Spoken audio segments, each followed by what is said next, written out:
Javelin thrower Neeraj Chopra ने gold medal जीत के Tokyo Olympic में इतिहास रचा।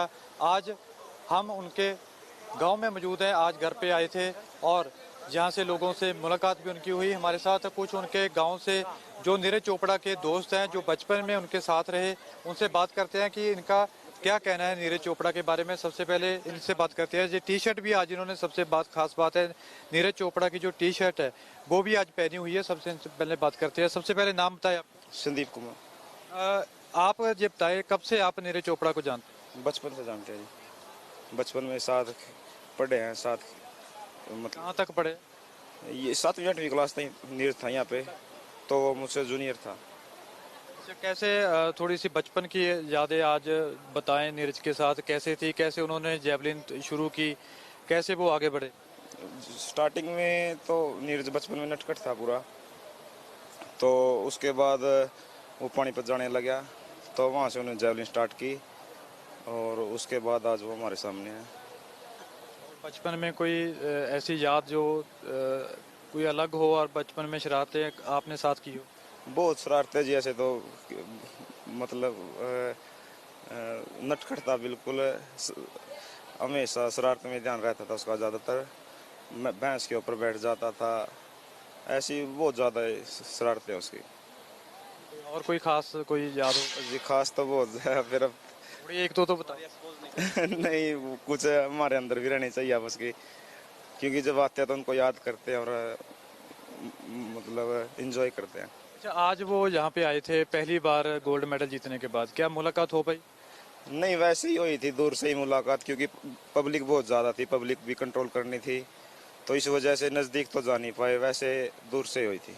मतलब इतने टाइम से इंतजार कर रहे थे और आज फिर मुलाकात नहीं? नहीं, इंतज़ार तो था, फिर कोई नहीं, नीरज तो फिर भी आ जाएगा ये था। पब्लिक से था ज़्यादा, तो दूर दूर से पब्लिक आई थी नीरज को देखने के लिए, तो अच्छा नहीं लगा, तबीयत ज़्यादा ख़राब थी, इसी वजह से उसको जाना पड़ गया। आपका क्या नाम? मेरा नाम साहिल चोपड़ा है जी। मैं उनका पड़ोसी हूँ और बचपन से ही साथ में खेलते कूदते थे, साथ में ही पढ़ते थे। फिर वो 7th 8th क्लास में हेल्दी हो गई थी उसकी सेहत थोड़ी, तो उसके बाद उसको स्टेडियम छोड़ दिया था उसके पेरेंट्स ने और चाचा जी ने। उसके बाद वो पहले तो एक्सरसाइज वगैरह शुरू की, फिर उसने अपने दोस्तों को देखा जेवलिन, वहाँ पे सीनियर्स जो थे उनको जेवलिन थ्रो करते हुए देखा, तो उसकी गेम्स तो और भी थे वहाँ पे, बट उसकी रुचि जेवलिन में कुछ ज़्यादा हो गई थी। वो क्योंकि आता था स्टेडियम के बाद, बोलता था कि ऐसे जेवलिन फेंकते हैं, मेरे को अच्छा लगता है ये गेम। तो फिर महीने के बाद उसने वो खेलना शुरू कर दिया। उसके बाद खुद की तो जेवलिन थी भी नहीं उस टाइम पे। जो सीनियर्स थे, वीर था एक लड़का, उनसे लेके थ्रो करने लग गया वो। धीरे धीरे उसने प्रैक्टिस की, 10-15 दिन बाद सीनियर्स का उसका ऊपर ध्यान पड़ा, तो उन्होंने देखा कि अभी से ही स्टार्टिंग में ही इतना अच्छा थ्रो है, क्योंकि उसकी ग्रिप अच्छी थी और बॉडी में फुर्ती भी अच्छी थी उसकी, तो अच्छा थ्रो जाता था उसका स्टार्टिंग में 35-40 मीटर तक, और स्टार्टिंग में ये बहुत हो जाता है। तो फिर उसके जयवीर जो था, उसने उसके पेरेंट्स से, उसके चाचा जी से बात की, जी ऐसे ऐसे आपका लड़का है, आता है स्टेडियम में और इसकी थ्रो अच्छी है काफ़ी, तो थ्रो अच्छी है, आप इसको इसमें कंटिन्यू करवाइए। तो उसके पेरेंट्स ने भी हरी झंडी दिखा दी, बोले कि आप कंटिन्यू करो। उससे पूछा तो बोला कि मेरी रुचि है इस गेम में। तो उसके बाद से ही वो लग गया था और 10-11 साल की मेहनत के बाद आज ओलंपिक्स में गोल्ड जीत के उसने पूरे देश का नाम रोशन कर दिया। बिल्कुल नाम रोशन किया है। हमारे साथ उनके एक और दोस्त है। सबसे पहले अपना नाम। संजय गालन नाम है, फॉर्मर जेवलिन एथलीट हूँ। तो क्या कहना चाहेंगे नीरज चोपड़ा के बारे में? हमारे साथ तो नीरज इंडिया कैंप में ही आया था, तो जूनियर टीम में था, जैसे 2 विंग होती है, सीनियर और जूनियर। तो जूनियर कैंप में जब आया था तब जूनियर में थ्रो 65 मीटर थी नीरज की। तब उसने वहाँ पर इंडिया गेम में जब उसको आया था, जब वो उसका नेशनल गेम में 5th रहा था, तब उसको अपने पटियाला के अंदर NIS जो है हमारा, उसके अंदर उसको इंडिया गेम में जूनियर टीम में लिया था नीरज को।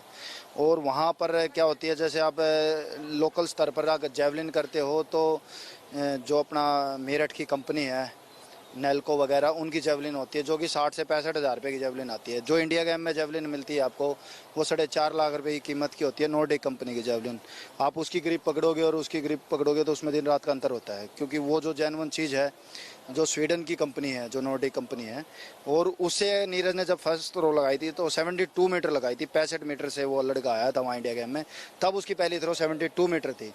पहले इंडिया कैंप में? जो पहले इंडिया गेम में जब जूनियर टीम में आया था तो 72 मीटर उसने लगाई थी। तो सर बोले कि इसको भाई, इसको हम है ना जूनियर जो अंडर 20 का जो वर्ल्ड चैंपियनशिप आपने देखी थी पोलैंड के अंदर, वहाँ पर उसने पार्टिसिपेट किया और वहाँ पर उसने वर्ल्ड जूनियर गेम्स में अंदर गोल्ड मेडल जीता, जो कि 86.48 मीटर उसने लगाकर थ्रो करी। क्योंकि इक्विपमेंट है और इस चीज़ का बहुत फ़र्क होता है, जिम का अच्छे इक्विपमेंट का इसका बहुत ज़्यादा अंतर होता है। क्योंकि आप एक लोकल चीज़ से आप प्रैक्टिस करोगे और एक आप ब्रांड की चीज़ से प्रैक्टिस करोगे, उसका बहुत फ़र्क होता है। फिर इंडिया टीम में टॉप के कोचेज़ होते हैं। नीरज को तो ओन हो जैसे कोच मिला जिनका वर्ल्ड रिकॉर्ड था, वो अलग बात है, उनका मापा नहीं गया क्योंकि उसके बाद जेवलिन में बदलाव कर दिए गए थे काफ़ी सारे, तो उसके बाद उनका रिकॉर्ड नहीं माना गया था। बट जो नीरज ने कर दिखाया हमारे एथलेटिक ट्रैक एंड फील्ड में, हम जैसे वो बहुत सारे एथलीट हैं, एक सपना था कि भी ट्रैक एंड फील्ड में, और मिल्खा सिंह जी का भी एक सपना था कि ट्रैक एंड फील्ड के अंदर भारत गोल्ड मेडल जीते और देश का झंडा ऊपर जाए, जो कि टोक्यो में उसने इतिहास रच के वो दिखाया आपके सामने। आप उसके जब शुरुआत दौर आपने देखा है, कितना उस दौर में जोश था, क्या सोचते थे कि इंटरनेशनल लेवल पर जाना है, क्या करना है? आपसे तो बातें होती रहती होंगी। जी, क्योंकि जब हम गेम करते थे साथ में प्रैक्टिस करते थे, जो सीनियर खिलाड़ी हमारे भी सीनियर होते थे तो उनके भी जूनियर होते थे। तो जो नीरज ने इंडिया का रिकॉर्ड था अनिल भाई साहब का भिवानी वाले को, नीरज चोपड़ा ने ही तोड़ा था।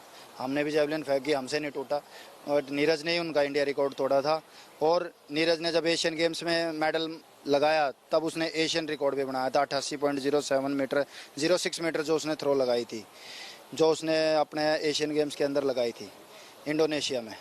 तो नीरज में हमने देखी थी, ये क्या जेवलिन है ना, जर्क का खेल है। जिस बच्चे के अंदर जर्क ज़्यादा है, जर्क का खेल होता है सारा, आपके अंदर हाथ में जर्क अच्छी है तो आप अच्छे से जेवलिन को रिलीज़ कर सकते हो।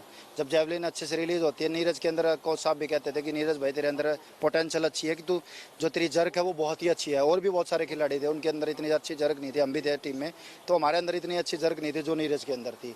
और वो अलग बात, आज वो सक्सेस हो गया, ये बात इसलिए नहीं मैं ये बात बोल रहा, ये जेन्युइन बात है जो मैं आपको बता रहा हूँ। ये जो ग्राउंड की बात है, जो कोच साहब भी बोलते थे, जैसे मेडिसिन बॉल थ्रो करनी और सारी बहुत चीज़ें होती थी थ्रो करने के लिए, वेट करना, तो नीरज की जो टेक्निक थी वो भगवान की दया से नेचुरली थी। और जो नेचुरल टेक्निक की वजह से आज उसका गोल्ड मेडल इस देश को हमारे दिला पाया। जैसे जर्मनी, जैसे जॉन वीटर जो उनके कंपटीटर थे, जिनको हम ओलंपिक में मान भी रहे थे, वो उनके कंपटीटर होके भी वो आउट ऑफ उसमें एलिमिनेट हो गए थे, 9th रहे थे। बाद की वो 3 थ्रो लगा ही नहीं पाए थे, क्योंकि पहले बेस्ट जो 6 थ्रो होती है उनमें 3 सेलेक्ट होते हैं, उनमें 8 थ्रो की थ्रो होती है, उन्हीं में से मेडल आता है। तो बेस्ट 8 जो थे उसमें जो जॉन वीटर थे वो 9th रह गए थे। जो जॉन वीटर के साथ उनका कंपटीटर था, और उनका कोई कंपटीट भी नहीं था ओलंपिक में, क्योंकि आपने जो थ्रो देखी वो कोई भी आसपास नहीं था नीरज के। आप बताएं आज कैसा माहौल है गांव में, खासकर उनको जब गोल्ड मेडल आने के बाद? माहौल तो जी खुशी से फूले नहीं समा रहे। पूरा परिवार, पूरा गांव, आस पड़ोस के भी जितने गांव हैं और रिश्तेदार सब आ रहे हैं, सब खुशी में शामिल हो रहे हैं और इतना अच्छा माहौल बना हुआ है। ऐसा तो शादी में भी इकट्ठी 2-2 शादी भी हो तब भी, और कोई मेला भी लगता है तब भी इतना पब्लिक इकट्ठा नहीं होती और सब बहुत ज़्यादा खुश हैं। आप देखें कि आज कम से कम 20,000 से ज़्यादा लोग इकट्ठा हुए थे और सब उसको आशीर्वाद देने के लिए, उसको हौसला बढ़ाने के लिए, उसकी तारीफ करने के लिए, उसको और भी अच्छा आगे करने के लिए, क्योंकि आगे भी कॉमनवेल्थ गेम होंगे, एशियन गेम्स हैं, उसमें और दोबारा गोल्ड लाने के लिए, अपनी परफॉर्मेंस रिपीट करने के लिए, उसका हौसला बढ़ाने के लिए सब इकट्ठा हुए थे। जो बच्चे हैं वो, उनमें भी क्या अब जेवलिन थ्रोअर बनने की जो जिज्ञासा है वो पैदा हुई है इसके बाद, कि उन्होंने भी ये सोचा है कि नीरज चोपड़ा की तरह बनना है उन्होंने? बिल्कुल जी। आज मैं आपको कल की ही की बात बताऊं, मैं करनाल से आया था कल, तो इससे पहला जो गांव है वहां पे छोटे छोटे से बच्चे थे, वो जेवलिन डंडा लेके, जेवलिन तो खैर नहीं था उनके पास, डंडा लेके फेंकने की कोशिश कर रहे थे। तो मैंने गाड़ी रोकी उनके पास, मैं पूछने लग गया, देख के खैर शर्मा गए वो। फिर मैंने उनको बुला के पूछा, मैं ये क्या कर रहे हो? तो वो बच्चे भी छोटे छोटे, मेरे हिसाब से 8-9 साल की एज होगी, वो 7-8 बच्चे थे, वो कहते कि हम भी नीरज चोपड़ा बनेंगे। तो बच्चों में अब गांव के हैं कुछ लड़के, जब से नीरज चोपड़ा खेलने लगा है, तो उसका ही एक फ्रेंड है, वो पानीपत से रेगुलर आ रहा है, वो यहाँ के 15-20 बच्चों को, प्राइवेट स्कूल है यहाँ गाँव में ही नज़दीक, संस्कृति पब्लिक स्कूल, उसमें रोज शाम को 4 से लेके 7 बजे तक प्रैक्टिस करवाता है।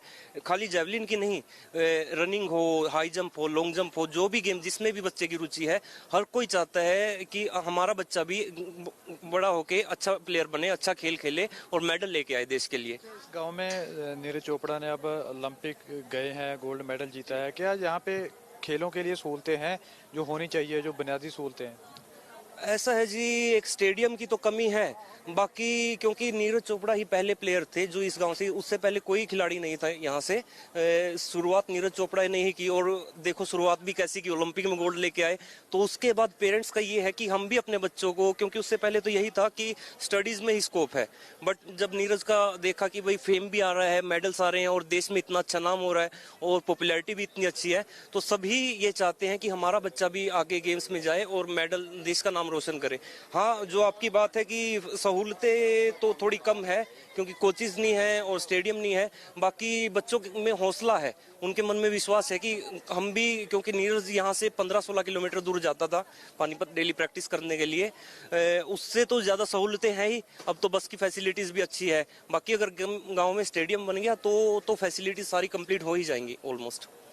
हमारे साथ बात करने के लिए ये थे नीरज चोपड़ा के दोस्त, जिन्होंने हमारे साथ उनकी जो बचपन की यादें थी वो हमारे साथ शेयर की हैं। कैमरामैन संदीप के साथ हरपिंदर सिंह, ABP न्यूज़, पानीपत।